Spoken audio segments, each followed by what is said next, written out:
Good evening, everyone, and thank you so much for being with us this evening.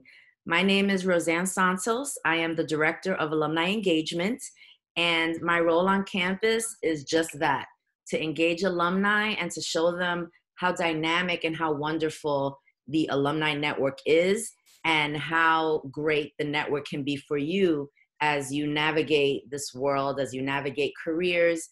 And one of the things I'm really focused on this year is industry specific and also thinking outside of the box when you have a major, or maybe having you think of law enforcement in different ways, which is what we're going to do tonight.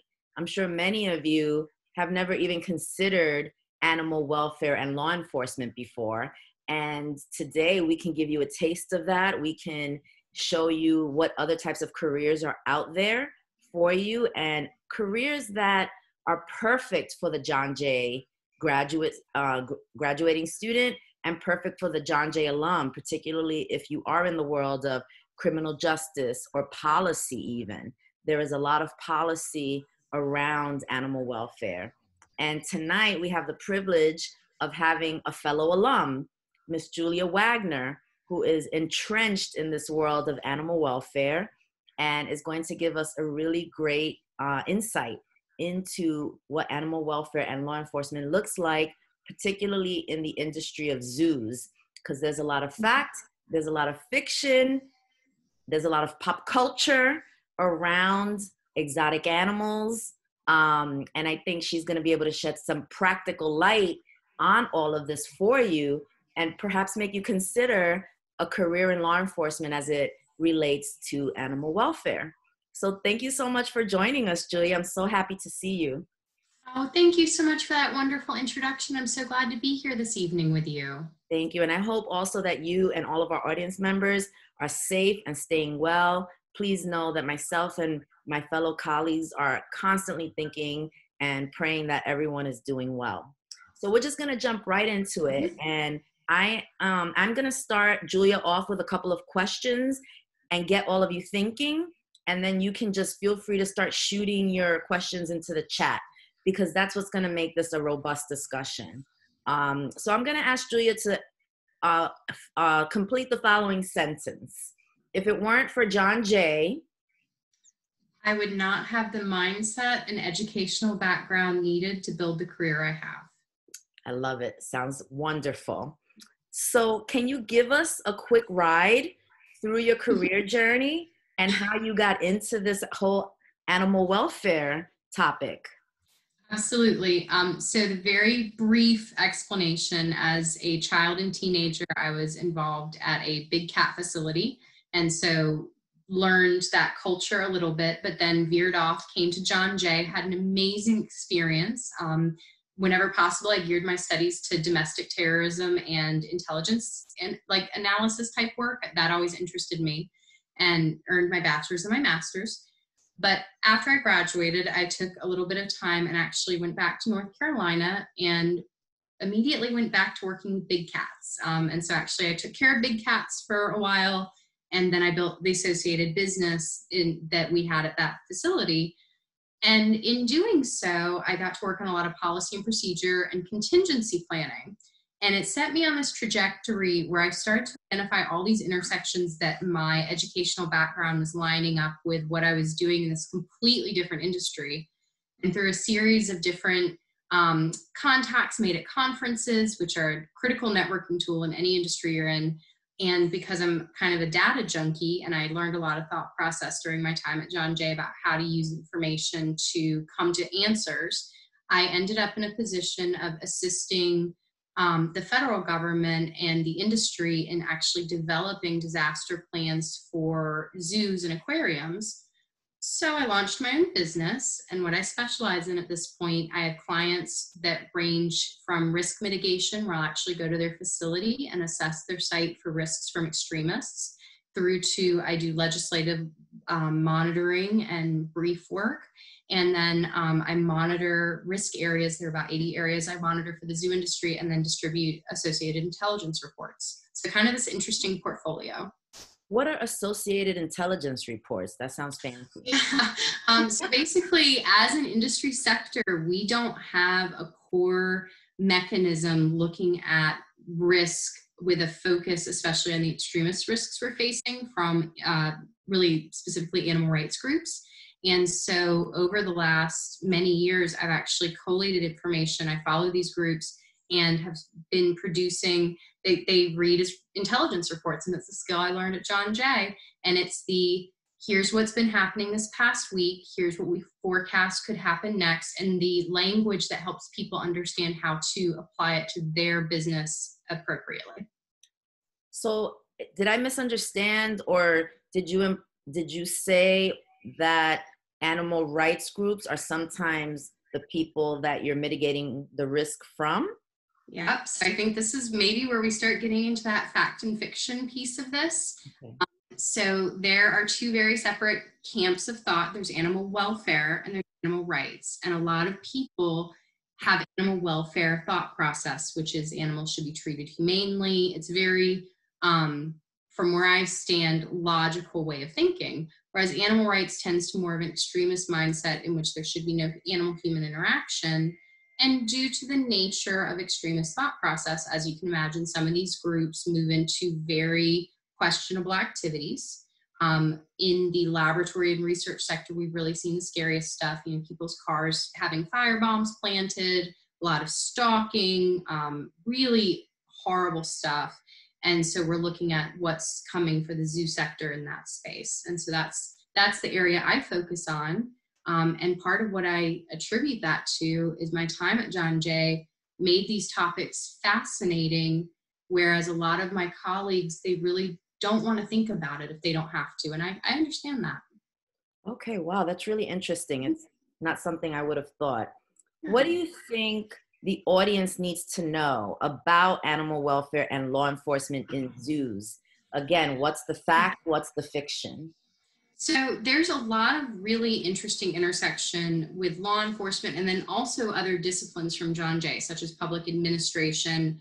So there are these different nexus points, some of which are kind of inherent that we would think about, which is, for instance, law enforcement responding to an adverse event at a zoo in the form of an animal attack or an animal escape. And that's certainly an area that we see crossover.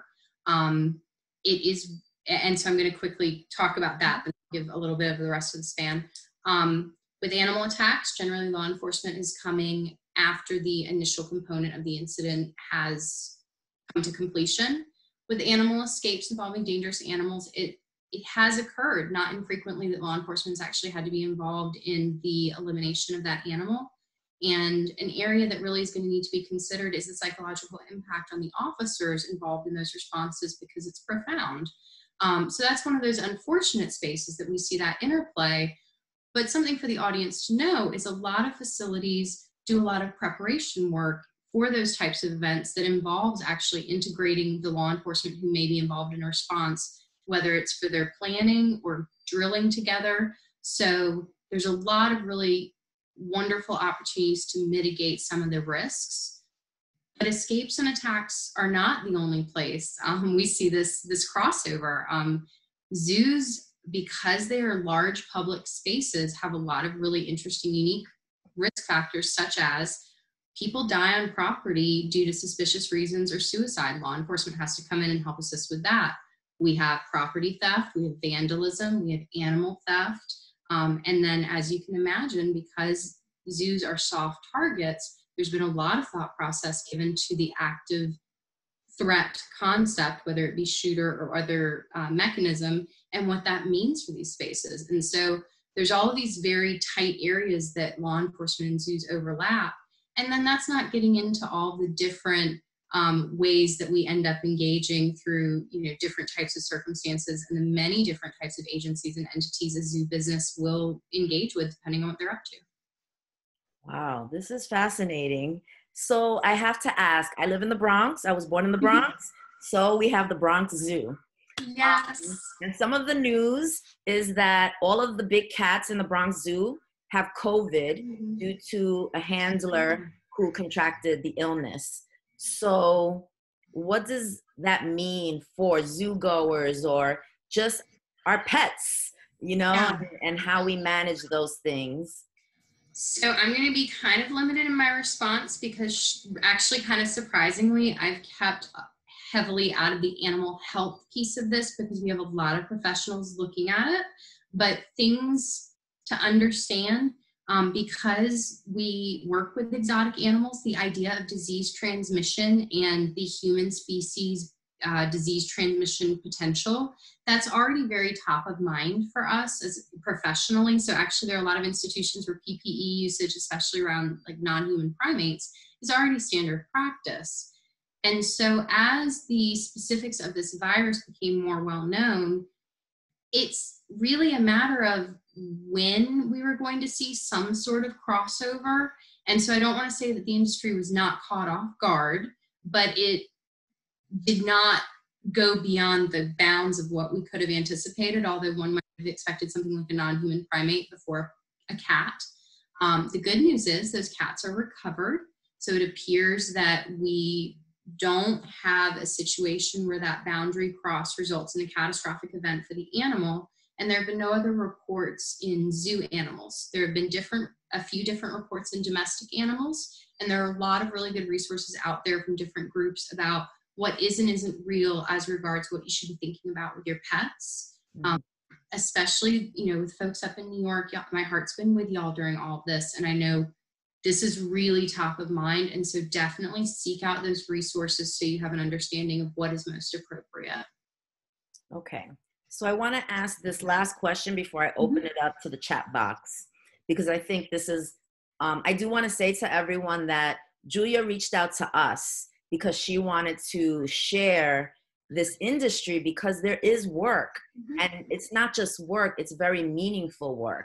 So she wants to share with the college that she loves as an alum, as a bloodhound, what opportunities are out there. And I think that is so important given this uncertain job market. What kind of job opportunities exist for John Jay students and alumni in this industry? Where should they be going? What agency should they be looking at that maybe they weren't considering before? So there's a lot of interesting opportunities, both existing and emerging. My path clearly is more of an industry back to security type thought process pathway, whereas this audience I feel like is going to be a much more direct security or law enforcement oriented route. So I'm going to start out with kind of the bad news, then I'm going to go to the good news. In terms of an actual security job at a zoo facility, for a variety of factors that I don't think y'all want me to go down the rabbit hole on, the likelihood of landing a job like that is not very high. We don't have a centralized security apparatus within the zoo industry, so there's nowhere you can really go for a job board, so it really is a facility by facility endeavor. If you really do want to consider that route, that would be something where you'd reach out to an institution individually and determine whether they are hiring, whether they have any sort of pathway.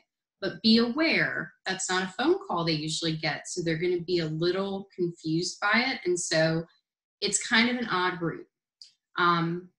In good news, for hiring in our field, not for the world at large, the concept of animal enterprises and associated risks and security is now a very top of mind discussion. With the pandemic, the thought process about how disease can transmit between humans and animals has elevated a lot of existing concerns around security at agricultural enterprises, research facilities. Right now, for instance, the research facilities that are conducting work on the virus and associated testing are experiencing a massive surge in cyber attacks.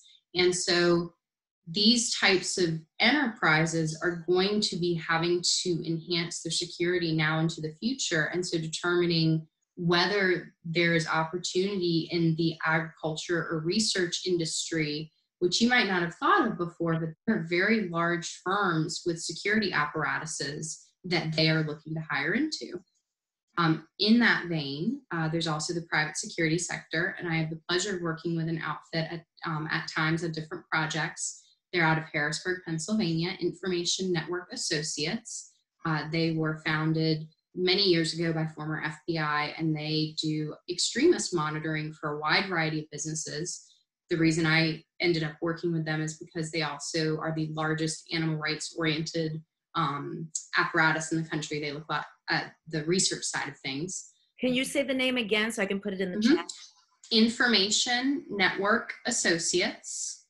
And they hire both out of military intel and law enforcement. They also hire people out of college, and they have a very wide portfolio. So that's somewhere to really think about looking to see what availability they may have. In addition, there are different agencies with areas of responsibility. So USDA, which is the agency that oversees a wide variety of animal operations, they have a whole enforcement area that they're hiring into at times. US Fish and Wildlife also has an enforcement division, and they also have a lot of forensics that they have to consider associated with wildlife trafficking, so they have a whole forensic space. If you're interested in the wildlife trafficking side of things, port security is a big area, and I would not be shocked, and this is an area that you guys would have more insight into than me with your connections, because of the nature of the type of animals that are coming in the port in New York. NYPD undoubtedly frequently interfaces with exotic animal issues, and what mechanisms do they have in place and experts do they have in play, and how do you get involvement with that unit? So there's a lot of things out there. It's just a matter of identifying if it's a space that interests you. Before I take this one question from the chat, what is considered a zoo? So for example, New Jersey has a Great Adventure and they have an animal safari. Disney has an animal safari.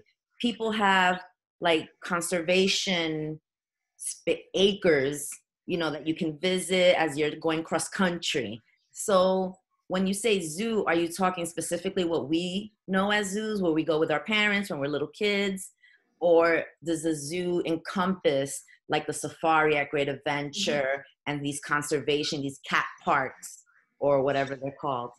So you ask a topic that is very much one of my favorites, because that's one of the main data sets I maintain, is what are the facilities in the country that we would consider to be a zoo for the purposes of these discussions. And so the very short answer, in order to exhibit mammals in a way you would expect a zoo or aquarium would, you have to have a USDA license. So that right there gives us some parameters. Now, there are going to be like large aquariums that may not have mammals that we would think of as being part of the industry.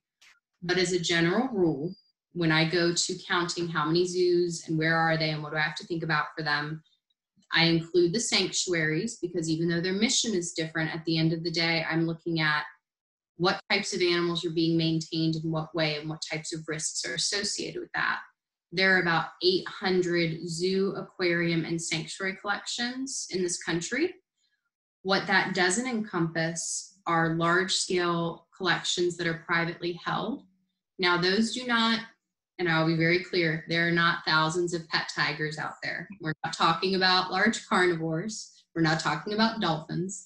But there's like large acreage sites in Texas that do amazing conservation work with exotic hoofstock. There are large reptile collections and large bird collections. So there's a lot of different exotic animal businesses in the country that are not zoos, but may have a degree of relationality with the industry. So I would say, for the purpose of the question, about 800 sites that show you animals for money that are exotic and have a substantial enough collection to be of note. I would imagine the TSA or the airport industry probably has some kind of connection to law enforcement as well, right? I would imagine.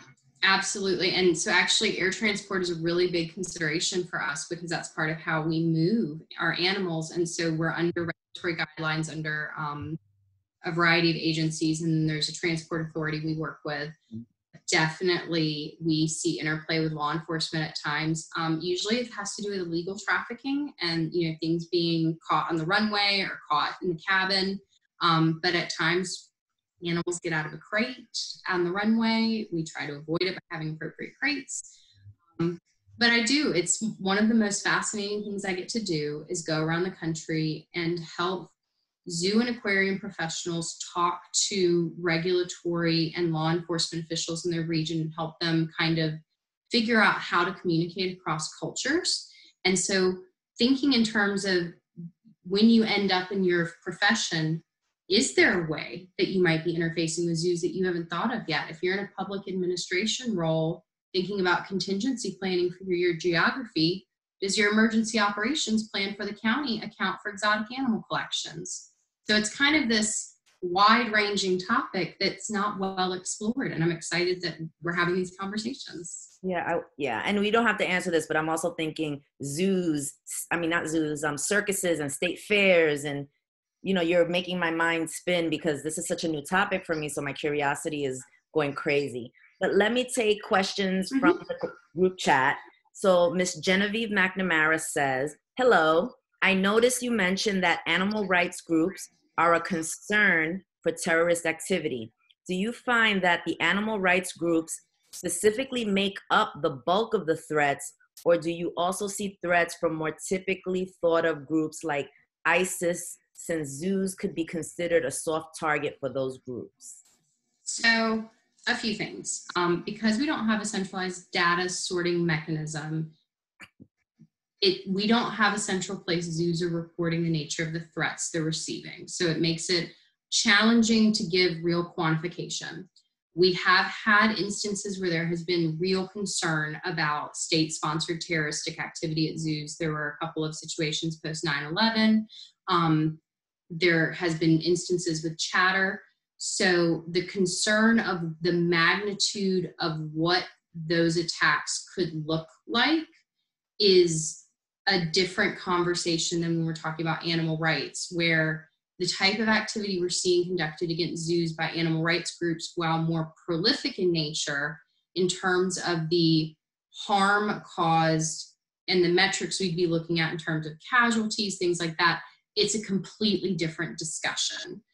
So while we have a low level of identified state-sponsored type activity, it's a high level of concern because we are soft targets. And it's an area that, for instance, DHS looks at from the standpoint of within their critical infrastructure, we fall under commercial facilities. So in the space of arenas, shopping malls. And so they think in terms of what are the types of threats that those types of entities would need to consider, and applying that thought process to our institutions. Okay, we have another question from Ms. Kimberly Spanjol along the same lines. Thank you for your presentation. Can you clarify for everyone who you are referring to when you refer to animal rights groups and the threat of terrorist activity? As I am sure you are aware, the AETA unfairly targets, is that the organization, or was that meant to be PETA? No, so she's is that a different org? That's the Animal Enterprise Terrorism Act. This is a very astute and well-informed comment. I'm liking this. Yeah, let me finish her question. I just want to make sure that it wasn't a typo. As I am sure you are aware, the AETA unfairly targets animal rights activists and groups, and advocating for animal rights is certainly far from being a terrorist or extremist.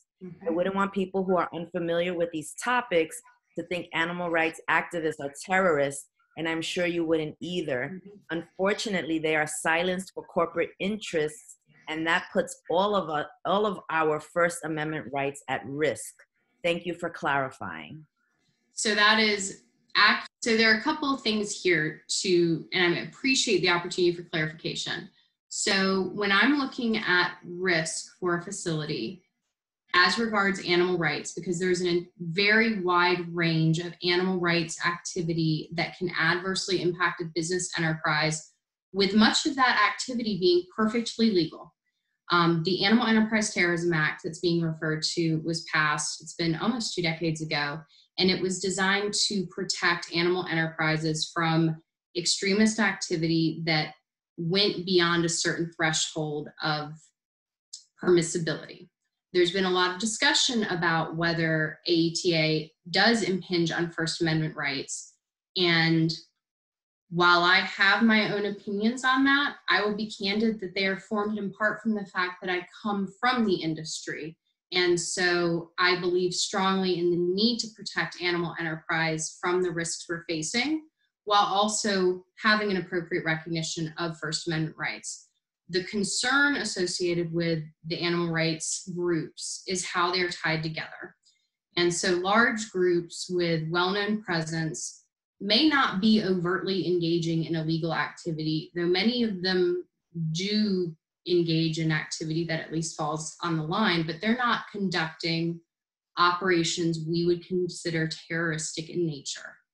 The concern that really emerges is the smaller groups, the splinter groups, and then the lone wolves that are inspired by these larger groups, and what actions are they going to take? So for instance, Direct Action Everywhere is a group that's gotten a lot of attention in the last few years.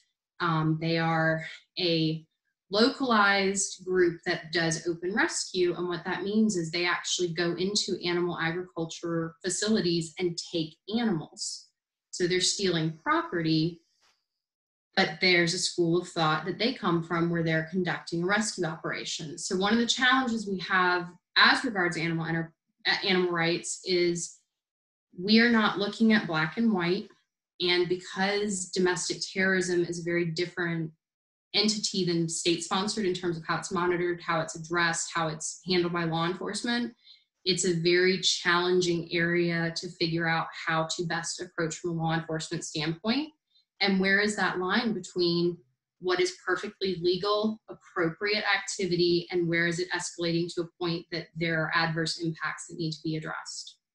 So I hope that kind of clarifies. Well, I'm hoping she'll respond if it doesn't. Just a clarifying question for me, or for people who don't know as much as you and this young woman do. If you're rescuing, like if you go in, let's forget about the theft for a minute, like the concept of theft.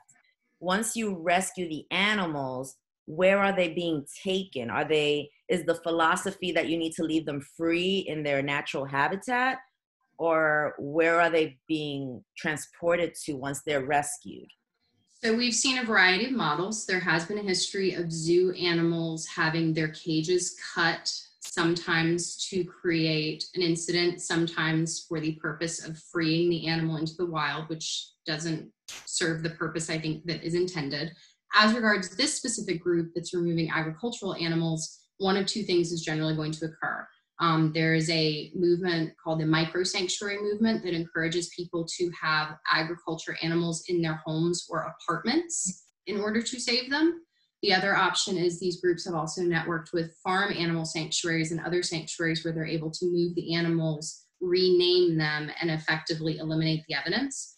The FBI is actually after DXC at this point because of this activity in multiple states. And DXC, far from trying to avoid law enforcement activity, has actually courted it in many instances because they see doing this activity in a manner that puts it forward facing will create a level of normalization that their convictions will get overturned, their activity will become normalized and legal. And so it's a strategy of using the criminal justice system to try to push their agenda forward. I will note, setting it, like, I understand different people have different feelings about how animals are maintained. If you go into a farm operation and remove animals without biosecurity protocol, you're putting every animal in that operation at risk of depopulation because you have breached their biosecurity, and depending on the outcomes, every single animal at that site may have to be slaughtered. So there are a lot of outcomes associated with this activity that don't seem to always be fully considered. Okay. We have another question from Ms. Tina Kaisman. What are some career paths that a recent graduate can take to get into this combined field of wildlife conservation or protection and law enforcement? I am interested in a job that focuses on both conservation and law enforcement to protect wildlife, but I am unsure whether it is more crucial to gain experience in the conservation field or the law enforcement field first. Thank you for your presentation. That's a great question. That is one. So as with so much in our lives, the pandemic has really shifted a lot of equations. And so one of the things that we are still waiting to see the full outcome in is the ongoing funding of conservation organizations and what's realistic. So several months ago, we might have had more of a discussion about considering a conservation route and then, figuring out how to pair that up. The reality right now is there is a heavy saturation of conservation professionals and a marketplace that, because it's reliant heavily on donations, might really contract rapidly. Whereas the law enforcement space, while it's, I'm sure, experiencing its own upheaval as a result of this, there's more of a need for law enforcement. It's not, I hate to call conservation a luxury item, but when you're looking at the hierarchy of needs. So approaching it from a law enforcement standpoint means that you not only have more safety nets career-wise at this juncture, but because so many people who are in these conservation roles have a mindset that is different than law enforcement, you're going to have potentially more of a standout opportunity if you're coming with this law enforcement oriented background than if you're coming with a conservation background. Now, if you want to get into game warden work, working for state level, like Department of Natural Resources, that's where you get a really interesting combination of people with conservation and law enforcement background. So it depends on if you want to stay within your own geography. If you're willing to go elsewhere in the country, you know, that's when you can start really looking at is a game warden or a national park ranger position an appropriate space. If you're willing to go internationally, there are a lot of really fascinating efforts involved with how to control trafficking and poaching. But again, due to the pandemic and all of the associated restrictions, we've unfortunately had a rise in poaching in a lot of different areas, but we also don't know what programs are going to be viable moving forward. Okay, very interesting. We don't have any more questions, but I would love for you to, oh, wait, she has, Miss Kimberly Spanjol has something. There's more questions coming in. That's great. I appreciate, this is the same woman who asked about the AETA. I appreciate your thoughtful response. For me, the problem lies in the fact that the law considers animals as property. So I think you can see where I lean. I know law enforcement can only enforce laws that exist, and I am a believer in transforming those laws to hone the interconnection between human rights, animal protection, and environmental stewardship. There is the argument that the harm caused by our treatment of animals, i.e. COVID-19 is a perfect example, is much greater than any harm caused to corporate economic gain. It is certainly an area that is transforming. Thank you again. Mm-hmm. So I appreciate this dialogue because I feel like it really gives you guys the opportunity to see this is why these areas are challenging, because there's going to be the rare person who disagrees with the concept of an animal should be cared for appropriately. And I think that's one of the things that is sometimes misunderstood when you start looking at the psychology of people who engage in mistreatment of animals. There's certainly a cohort who they are bad people, however one wants to define that. There's also a large cohort who are mentally ill and really believe they're doing the right thing. So what we end up with are animal, and then we have a huge number of people who take perfectly good care of their animals and we don't have a problem. And so we end up with this wide spectrum of beliefs of what we should be doing and how best to manage all of these different competing interests, whether it's economic, whether it's animal welfare, whether it's cultural and historical beliefs tied with these animals. There's this whole spectrum. And the challenge with the question of property, because animals under the law are considered property, and there's a movement to shift that. The main group involved is the Non-Human Rights Project, and they've actually been suing the Bronx Zoo over Happy the elephant and granting under a writ of habeas corpus. While the intent is, I would like to say, coming from a good place, I have my own opinions as well. The reality associated with removing property status from animals is at that point you have a loss of ability to define who is responsible for the care of that animal. And it's everything from functional veterinary care, the ability to reasonably move your animal. It opens up a whole lot of legal questions for which there's not really meaningful resolution. So while I think that moving away from animals as property opens up a lot of Pandora's boxes we're not ready for, and that there's a lot of question about what does that mean to associated perceived value of human life, there's a lot of philosophy.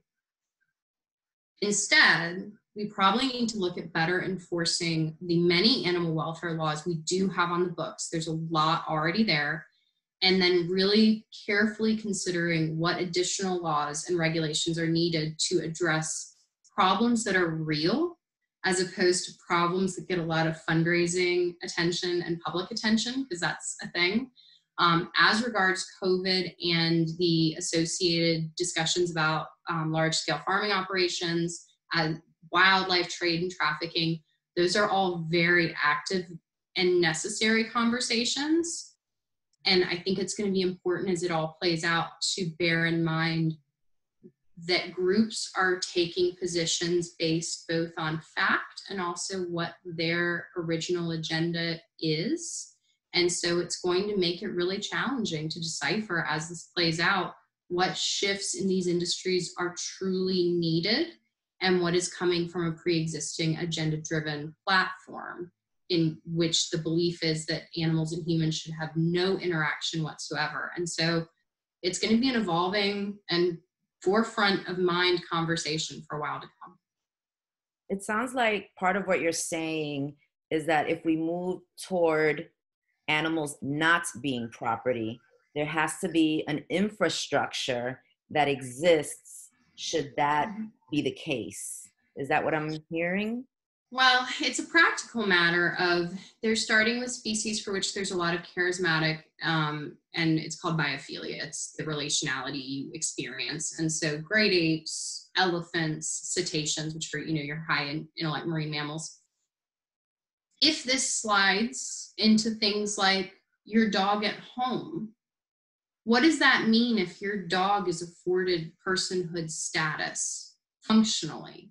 If your dog, God forbid, attacks another dog or kills the neighbor's cat, or, you can't afford the vet bills for your dog and you have to face a euthanasia choice and don't have a different outcome. What are all of the functional implications if we elevate animals to a status that ostensibly they would have a decision-making capacity that goes with it? And there's a lot of philosophical debate that goes into, well, what about those people who do not have the mental faculties to do their own decision-making? Those are still people, so why can't animals be people? And you can imagine the hours and hours of discussions in courtrooms, litigation briefs, all sorts of different approaches to this.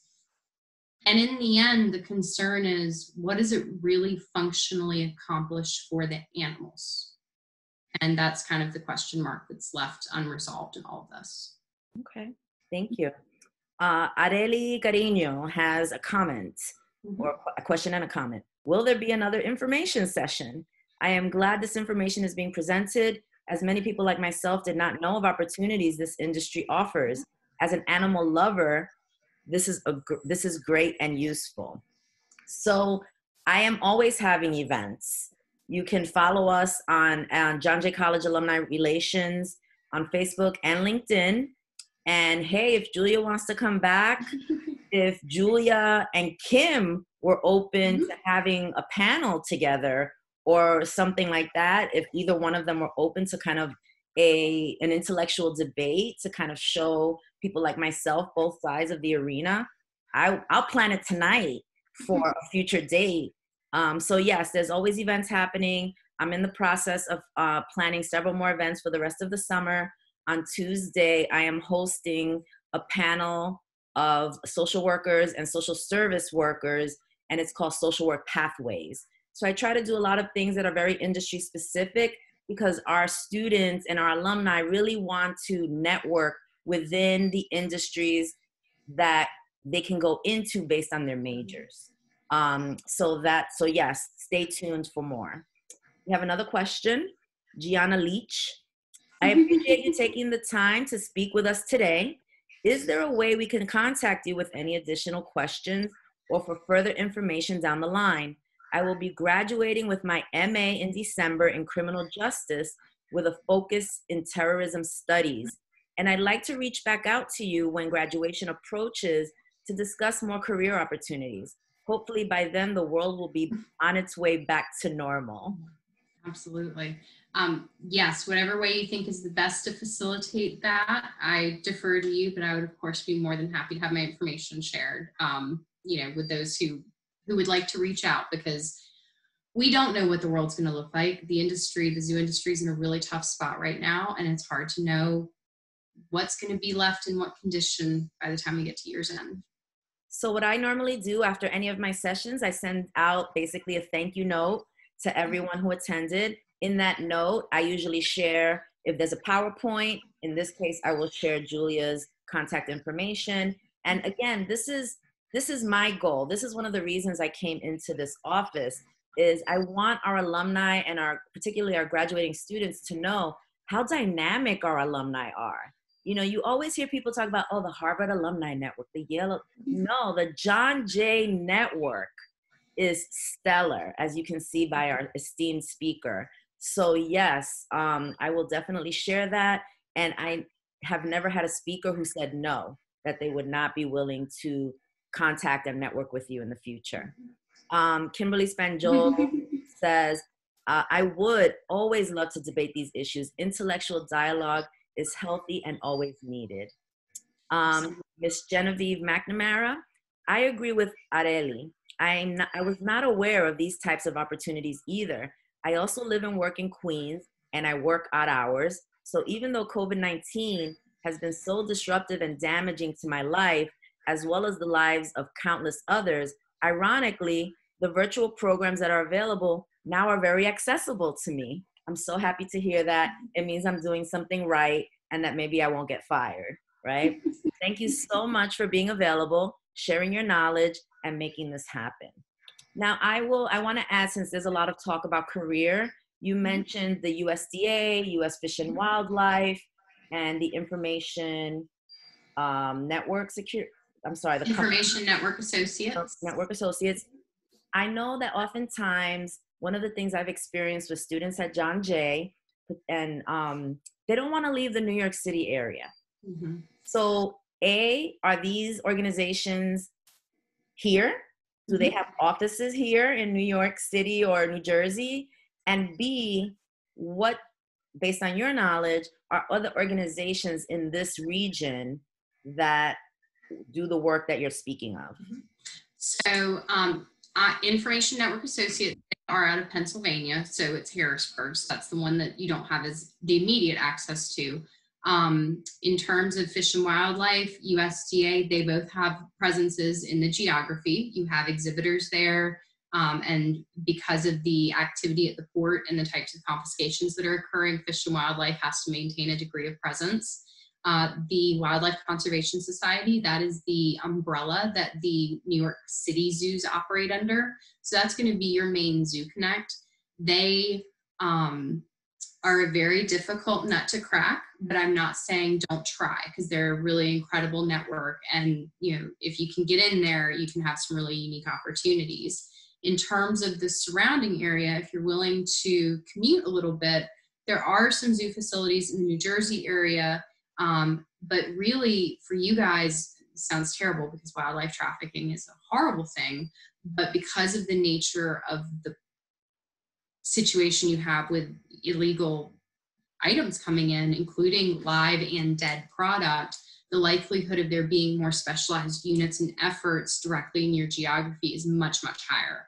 And so figuring out how you can identify and get into those networks is a really key component of this. I loved my time in New York City. I miss being up there with y'all.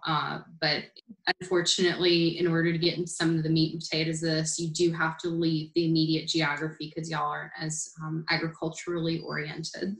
Okay.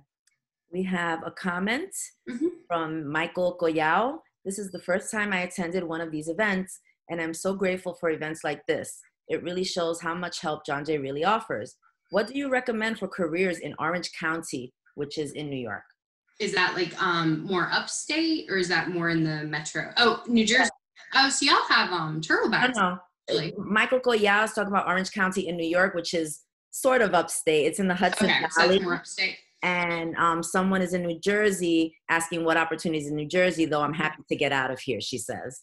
So turtleback is what you got out in Orange County, and them being a county zoo, I suspect their security is going to be handled more with the municipality they're engaged with. And because you're still talking about a reasonably urbanized geography, you're not talking about as many zoo businesses, but you still could be talking about trafficking related considerations.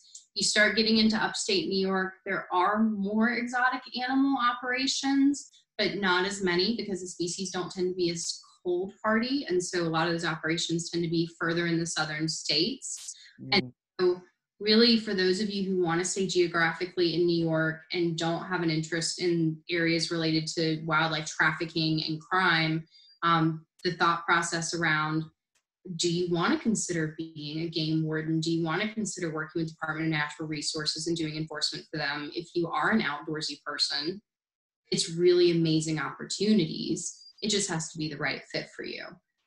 So there's no lack of opportunities, but your limitations are going to be where you're willing to go geographically. Anything, in New Jersey you want to mention? That's the question. Not off the top of my head. There are a number of facilities in New Jersey, but not as many as there used to be. New Jersey and New York have gotten more strict about the regulations around exotic animal holdings. And so that's one of the reasons why there's not as much industry up there, which means you're not going to have as much associated law enforcement specific to those areas. But really looking at what is the regulatory agency that oversees the wildlife in a geography, and that's going to be where you're going to find the associated enforcement arm that's having to go in and handle whatever the situation is. Now, just so you're aware, when it comes to things like, sometimes you hear about these large-scale confiscations where a lot of animals have to be moved suddenly. Law enforcement will play a role in that at times. For instance, is if a facility has an owner who is considered a risk, and we need to have law enforcement go in ahead of time to secure the scene before animal professionals can go in. But by and large, the local law enforcement in the area, they're going to be conducting an operation like that in conjunction with subject matter experts. So while they are calling the shots as regards their component of the operation, they're not having to consider an entire animal-oriented operation themselves. Thank you. So we have about, 13 minutes left. And I'm going to ask this question because we talked about it when we met, when we had our little pre-meeting. Tell us the fact, the fiction, what is up with this documentary on Netflix, Tiger King? Okay, so I'm going to come from a position of assuming that most people on the call at least understand there is a Netflix docudrama, Tiger King. In all seriousness, I do know a number of the people involved. Knowing is very different than doing business with, let me be very clear. And what was documented in Tiger King is actually pretty accurate to the reality of the situation as it was playing out real time, which I know is rather shocking for people that had not been exposed to those cultural norms before. There's an expectation that it had really been amped up for TV. It hadn't. But I think the important thing to understand about the characters in the Tiger King is that on the bell curve of exotic animal owners, they're on the far right side of the curve in terms of your extreme behaviors. So it really brought to light some things that a lot of us in the industry have known for years that we didn't mind being exposed, like Carol Baskin and people starting to really question some things around her. But it also is bringing a lot of negative attention, some of which is warranted, but unfortunately, I think there's a perception that there are a lot more of us out there that behave irrationally than there actually are. Okay, interesting. Thank you for that. Oh yeah, but there are not thousands of pet tigers. I can't reiterate that enough. This idea that you can go on the internet and buy a tiger for $2,000, like, I'll be very clear. You can go on the internet and spend $2,000 ostensibly for a tiger, but I don't think your tiger's ever going to get delivered. So there were a lot of things that were raised with it. It is what happens when a topic gets absorbed into pop culture. For those of us from the big cat community for whom this was a very quiet, little known narrative, to suddenly have it be a discussion for the entire world is very jarring. And I'm just hoping that we do not have endless fallout from it as an industry, because I'm a little Tiger Kinged out myself. Tiger King plus a pandemic was a bit much for the zoos, I'd say. Oh, no. All right. Well, I'm at the end of my questions. This was So fascinating. So thank you so much for your time, for your attention, for your honest feedback, and for answering all of our audience's questions. As I mentioned, I will send everyone a note with how to contact Julia. And do you have any final words that you'd like to say before we close out? No? I appreciate everybody coming, and please stay safe, stay sane, and thank you for staying connected as part of this network, because we're better for it. Thank you so much. Yes, the recording will be made available. It'll be part of what I email out when I email Julia's contact information. So again, have a pleasant evening. Please stay safe and know that the Office of Alumni Relations is here for you. Should you have any questions, if you yourself are an expert at something and you want to offer up your expertise, we can do one of these webinars with you. And I will be in touch with the young woman who was asking the questions about the AETA and Julia, and see if we can't do like a part 2 to have an intellectual discussion about what are really these different philosophies that are out there. So thank you, everyone. Have a great night and be well. Excellent. Hi, guys. Go Bloodhounds.